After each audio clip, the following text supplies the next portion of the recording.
So let's just go after the elephant in the room. Exciting times. How is Adobe going to react to HTML5, and where do you see it playing out with Flash? Well, I wouldn't say about React HTML5. I think if you look at what we're doing as a company is we help people express themselves using whatever technologies are going to do the job. You know, we've been doing that for 25 years. So if you look at HTML, you know, I've now been working on web technologies since the early days. You know, I led the creation of Dreamweaver in 1996, 1997. And that was all about, you know, creating the world's best web authoring tool for HTML. And at the time, something called dynamic HTML was just kind of entering the scene, and we thought that was really going to take off. And we have even a timeline in Dreamweaver and a way of creating that interactivity. And really have been embracing the leading edge of what's been going on in HTML even since the early days. But I think we went through a time where HTML was stagnating, you know, quite a number of years where it wasn't really moving forward. So I think you know, during that time, of course, we worked to innovate with Flash. We added a lot of new capabilities and enabled the web to do a lot that it couldn't do otherwise because HTML hadn't been moving forward that much during that time.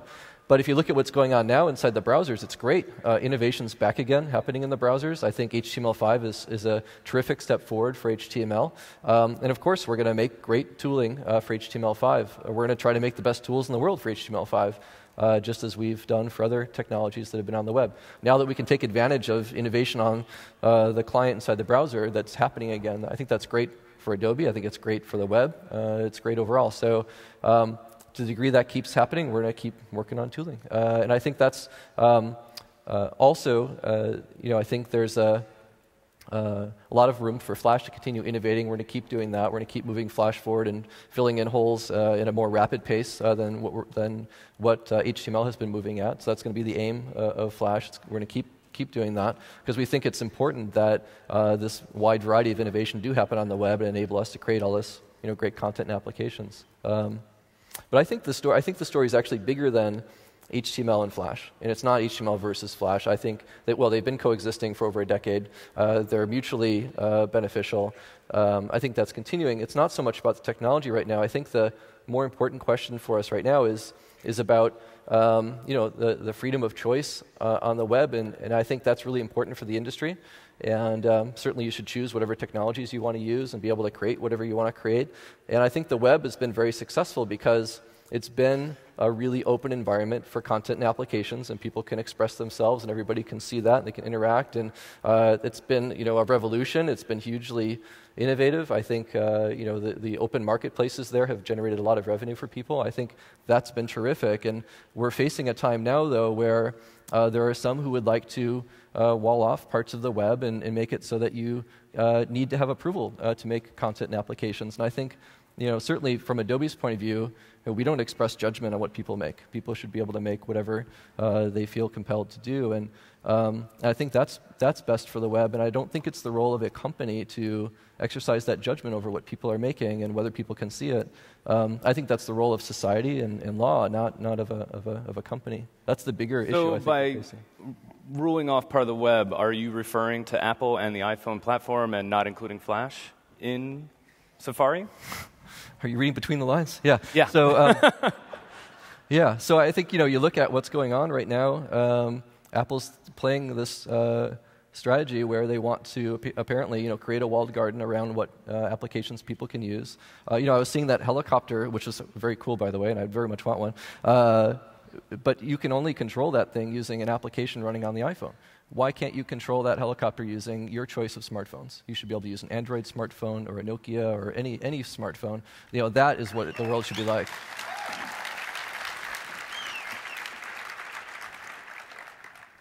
And so, do you want... Do you agree, Brady? I do agree. And actually, they've talked about adding clients for other phones just to let everyone be aware of that. Yeah, but it's hard. And if you look at what's going on right now, it's kind of like, to go back, like railroads in the 1800s. So, you know, there was a very competitive network of railroads at that time, and everybody was trying to compete on freight delivery and everything. And part of the competitive dynamic was people were using different gauge rails to prevent freight cars from running across the country.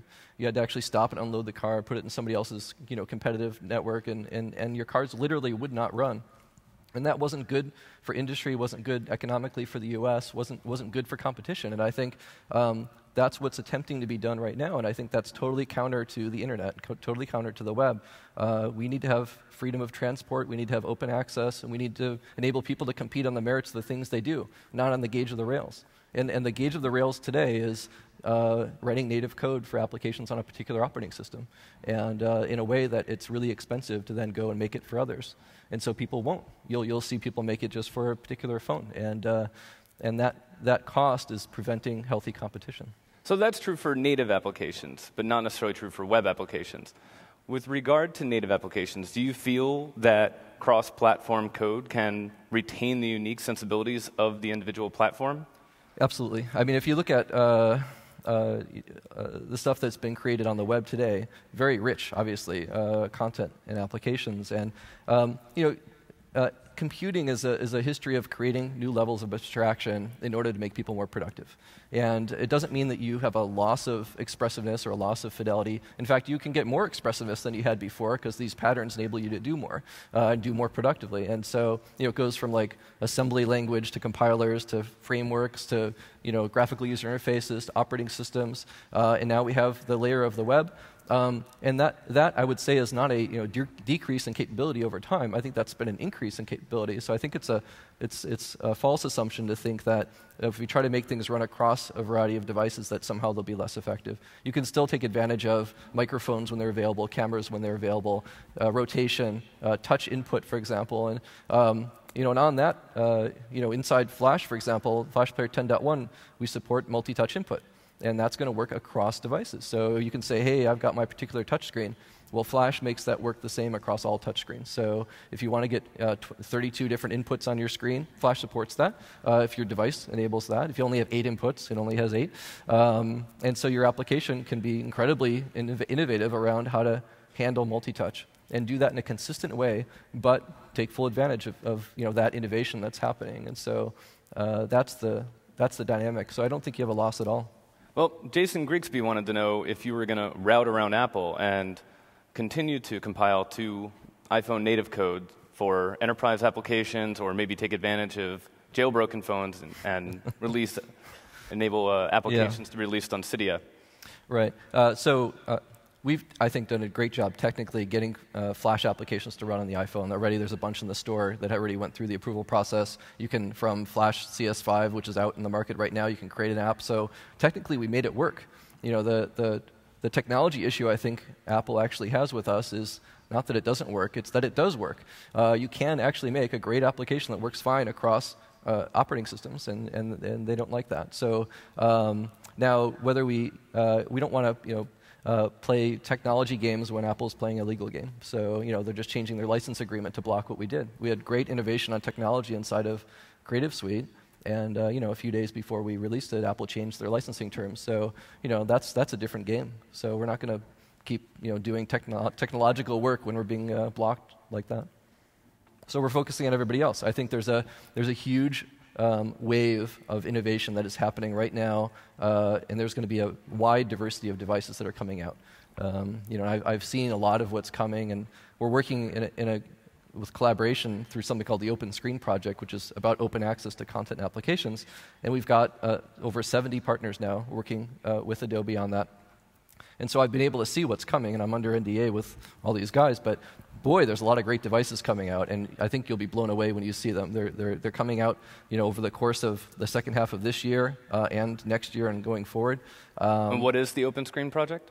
Open Screen Project is about enabling a world where you can actually make whatever you want and you can deploy it across devices. So, and that's something that I think is ultimately going to be the best way to go for the industry, and it's something that we're working with basically everybody except one company on right now. We'd love to work with that one too, but and so all the variety of the innovation that's happening with all these other companies is going to dwarf what's happening from one company. And we've seen that play out before. I think we're at basically right now like the early days of the personal computer revolution. It's now happening across multi-screens and smartphones and tablets and television sets and all kinds of different form factors and netbooks. And we're in the early days. And I think we're going to see we're at the beginning of the game. We're not at the end of the game. There's going to be a lot of more to play out here. I think it's like 1984, in a lot of ways. Literally, like the ad. Yeah. Is the now you had a tablet downstairs. What is your work on tablet form factors? Yeah, so that's one of the form factors we're working on, and we're working with GPU partners, system-on-chip vendors, operating system partners, device manufacturers. That whole range of different participants are all working in the Open Screen project on making this stuff work really well. And I think downstairs you're referring to in the Adobe booth, you can see the stuff working. You can see it on smartphones. You can see the tablet work that we're doing. And it's like a Lucite tablet. It's obviously a prototype. Yes, that's from NVIDIA. And NVIDIA is one of the partners we're working on, and they're doing a terrific job. And we're working closely with them to optimize the software-hardware integration. So you basically have graphics that are hardware accelerated. You get really high performance, low battery usage. And so you're going to have a great experience. And you can see that running right there. And yes, that's a prototype, but there are a bunch of different manufacturers who are using those guts to make a wide variety of tablet devices that you're going to see coming out. So I can't wait for that to happen. It's going to be a much better world when everyone actually is interacting with these and seeing them and experiencing that change. But we're on the cusp of that right now. Now, Aviary is an example of a site that both is a flagship for you in that it makes incredibly rich photo editing tools out using your technologies, but at the same time competes with Photoshop. How do you balance that as a company? Yeah, well, I think you have to keep adapting, or as a software company innovating, or you're going to go away. And I think the trends that are happening right now are all about multiple devices, multi-screen is how we refer to it. Being able to run software in a hosted manner on the cloud, as well as taking advantage of client processing and doing social computing where you have multiple people participating. So we're doing our best to enable that world to happen.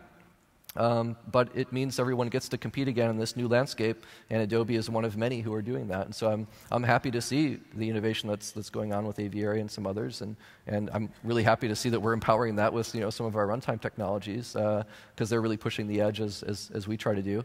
And that means that the Adobe teams need to keep on their game and make sure they make great applications that work in this new way too. So I think it's good for competition.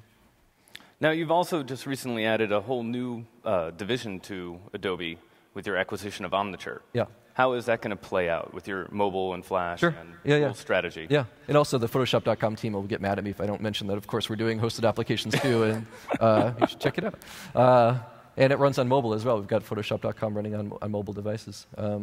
And so Omniture, I'm really excited about that because what we see happening is a move from purely creating content and creating an engaging experience, which, we used to talk about how the experience matters and engaging experiences were important. And surprisingly, a lot of people didn't really agree with that for a while. They thought it was really about how much it cost to make something, not how good the experience was.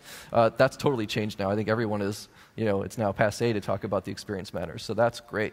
Now the next thing is how effective are those experiences? How can you best optimize those experiences? So you're not just about producing them, you're about really tuning them so that they're most effective. Of course, they have to be great, but how effective are they? And so that's where optimization comes in. And Omniture is all about that. It's about analytics, so you can, first of all, understand where you currently stand, but then you can use that information to adjust the content.